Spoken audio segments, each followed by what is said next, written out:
Buenos días, señoritas y señoritos. Hello, everyone there sa Negros Oriental. I have a good news for you. At kaya i-share nyo itong vlog natin sa mga kaibigan at kamag-anak nyo dyan sa Negros Oriental. Kumusta na kayo dyan?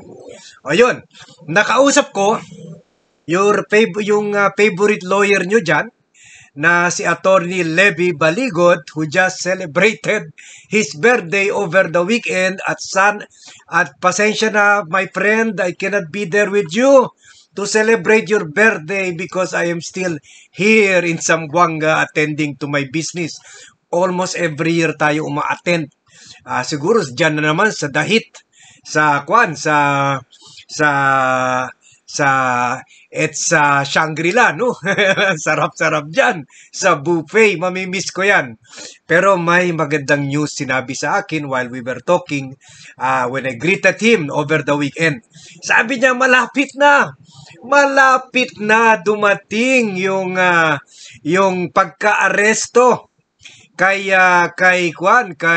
Arnie Teves, former Congressman Arnie Teves, at hinihintay na lang yung action ng Court of Appeals. Pero sabi niya, dahil yung si Justice Secretary Remulla very close naman sa mga justices, at syempre yung Executive Secretary ngayon ni Marcos ay no less than former Justice Lucas, former Chief Justice Lucas Bersamin. So he doesn't see any more delay dito sa ang tinatawag natin proscription na ibibigay kay Arnie Teves, and this will set in motion the possible arrest by the East Timor government kung hindi siya tatakas dyan, kasi andyan lang talaga siya ngayon.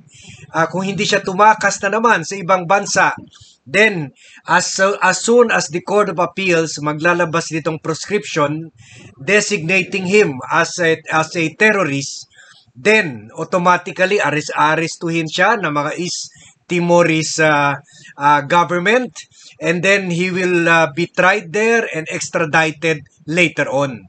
At in relation to that, kaya this is double good news sa mga tao dyan sa Negros Oriental, at abangan nyo itong Friday ay darating sa bansa na itong East Timor-Leste President Ramos Horta. On Friday, darating yan dito. So, ibig sabihin, nag-uusap na talaga yung dalawang bansa ukol sa possible arrest.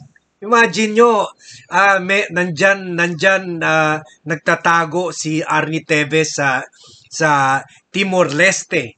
And then, nakiki-coordinate sa kanila yung DOJ natin at yung Foreign Affairs Office natin, pati mga NBI and other agencies. And then nagkataon, yung presidente ng lugar na yan pupunta dito, mag-official visit kay President Bongbong Marcos. At ilan sa mga kausap niya sa meeting na yan, sa mga opisyales dito, ay kasama na nga opisyales ng Department of Foreign Affairs, Department of Trade and Industry, Department of Justice. O yan, Department of Justice. Kasama ang Department of Justice sa meeting sa kanya. So, syempre, for sure na yan na ang pag-usapan nila kasama na dito sa pag-aresto at trial and extradition o pabalikin sa bansa si Arnie Teves. At itong si President Jose Ramos Horta, as I already told you before, he really needs to cooperate with other ASEAN countries kasi nag-apply sila to be I think the 11th member. Ngayon kasi temporary member lang sila ng Association of Association of Southeast Asian Countries or ASEAN. and pending pa yung full membership nila.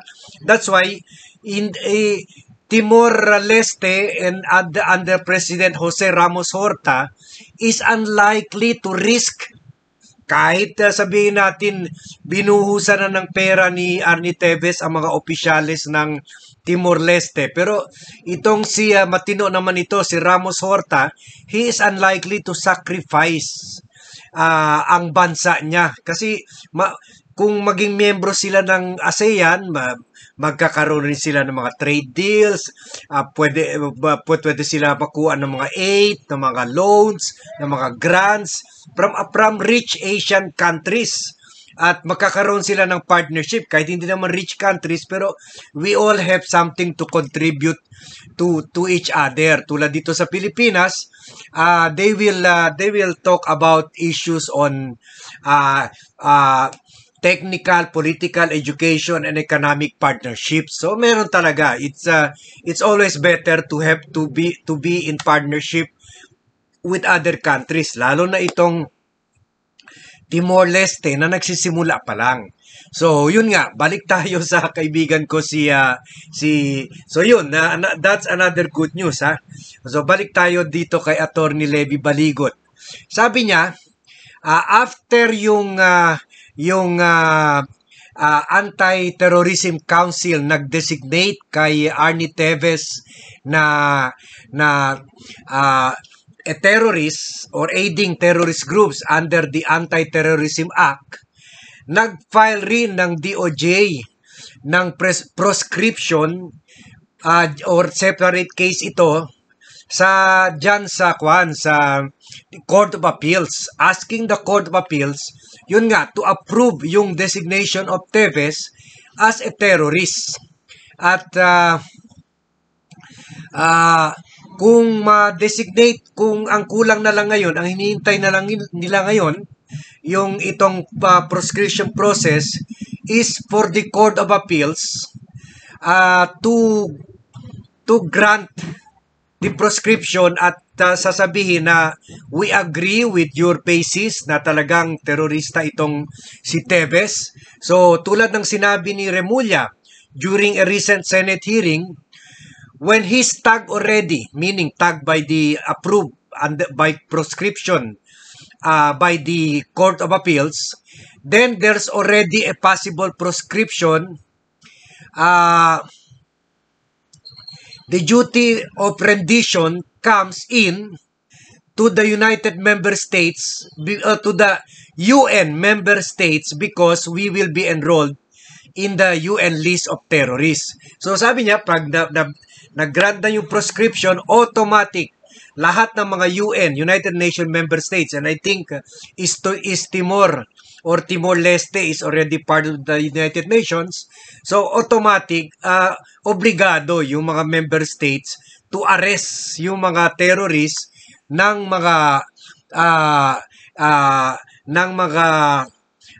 kung saan lugar man sila seeking haven or kung saan man sila lugar na roon, pwede sila arestuhin to be tried for terrorism. Ang sabi nga dito sa batas ng Anti-Terrorism Act, yung rendition or extraordinary rendition relates to, and I quote, transfer of a person suspected of being a terrorist or a supporter of a terrorist organization, association, or group of persons to a foreign nation for imprisonment and interrogation on behalf of the transferring nation. So yun, once nahuli na siya, he will be interrogated by Timor-Leste officials, he will be imprisoned, and eventually, he will be transferred back dito sa Pilipinas. At pwede nila gawin ito by basis of rendition, kahit hindi na kailangan ng panibagong filean siya ng bagong charges doon sa Timor-Leste, at hindi na kailangan ng trial or approval of the court, kundi automatic na yung sistema gagalaw. So yun. At sabi nga ni Remulla, excuse me, sa isa rin hearing on this issue, sabi niya, if the CA grants the prescription, it will already have an international effect. So yun lang kailangan, yung granting ng prescription ng Court of Appeals dito sa Pilipinas at magkaroon na siya ng international effect dahil ililista na sa UN list si Teves as a terrorist. Sabi niya, and I quote, "We just have to notify the United Nations about the prescription and then automatically things will fall into place. And there is what we call rendition among nations where they can catch for you the terrorists." So, automatic yung ibang bansa obligado na hulihin siya. And ganun rin vice versa kung meron man Timor-Leste terrorist na napunta rito at na proscript doon sa anti-terror law nila, pwede rin huliin natin and then itry natin, interrogate natin and then ibalik sa Timor-Leste. So, it goes both ways. So, ganito nga, essentially rin, ang sinabi sa akin ni Attorney Levy Baligot na sabi niya malapit-lapit na. At in relation to this, pag-usapan na rin ito ng Timor-Leste President na si Ramos Horta, itong pagbisita niya Friday. So nagkikita natin mapapabilis na yan. So this is the good news for the people of Negros Oriental at saka yung mga ibang tao na nawawalan ng tiwala dito sa gobyerno dahil because of their failure to arrest Arnie Teves, Gerard Bantag, and Ricardo Zulueta and other suspects sa killing both ni Governor Raul Degamo and also Percy Lapid. So this is a bright light at the end of the tunnel. Sana nga beke naman makachamba tayo with the visit of the Timor-Leste President, but baka gumalaw ng konti, mapabilis ang aksyon dyan sa Court of Appeals. So let us wait for that. And you can be sure, tulad dito sa exclusive news natin, you will hear it first dito sa Vlogcaster channel. So thank you very much for watching. Don't forget to tell your friends to share this vlog to friends and relatives. And I'll be seeing you in my next vlog.